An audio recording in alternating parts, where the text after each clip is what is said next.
တွေကစားတယ်သိအတိတ်ပဲရှိတယ်သူတို့ကစားခွင့်ကိုပေးရမှာခင်ဗျာကလေးတွေထုတ်စီးထုတ်တယ်ဘာလို့ရတာပထမဆုံးစီးဆွဲရတာ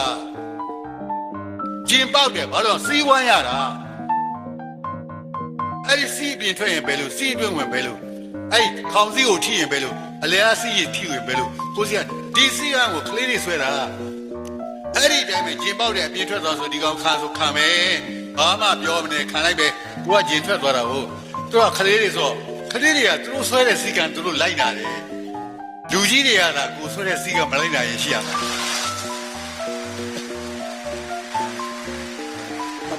မင်းတို့ငါရိုးပြောတာနော်မင်းတို့လှုပ်တာနဲ့ရာဇဝမှုဖြစ်တယ်ဟုတ်မယ်ငါတကယ်ကိုရိုးရိုးလေးပြောတာကလေးတွေကသူတို့ဆွဲတဲ့စီကံသူတို့လိုက်လာတယ်လို့ပြောတာမဟုတ်ဘူးလားကလူကြီးတွေမလိုက်နိုင်မသိဘူးလေငါပြောတယ်ဆိုမလိုက်နိုင်မသိဘူးဒါပေမဲ့ကလေးတွေကလိုက်နိုင်ကိုဆွဲတဲ့စီကံကိုရိုးသေးတယ်ဟုတ်ကသူ့ကျင်ခါရဲဆိုပဲ့သွားပါစေပေါက်တဲ့ကောင်ကကျင်နေပေါက်လိုက်ရဆိုမှခါရဘာမှလည်းဆိုင်တာမဟုတ်ပြန်စင်းလာကြည့်ပြန်ကိုကျင်နေပေါက်လို့ကိုကျင်ခြေတော့ကနေပြောပေါက်ချင်းတန်ညုံပေါက်ကြည့်ပြီးဟိုကောင်ကျင်များစက်ခဲပဲ့သွားဟာကောင်းလိုက်တယ်ကောင်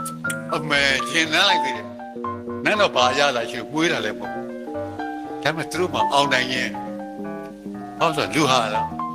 we want to conquer လူဟာအောင်နိုင်ရင်လည်းတော့အောင်နိုင်ရတဲ့ဥစ္စာသူကအရသာဒါကြောင့်မို့ကလေးတွေဟောလို့ကဆိုင်မျိုးပေါ့တက်တာတွေ့ဘူးလေမရရအောင်တက်တာအတိတ်တက်ပြီးလဲပြီးရောပြန်စင်းတော့မစင်းနိုင်တော့အဲ့ကြမှာអော်တော့တာဘာလို့ဆိုတက်တာနဲ့စင်းတာသိခဲ့တယ်တက်တာဆို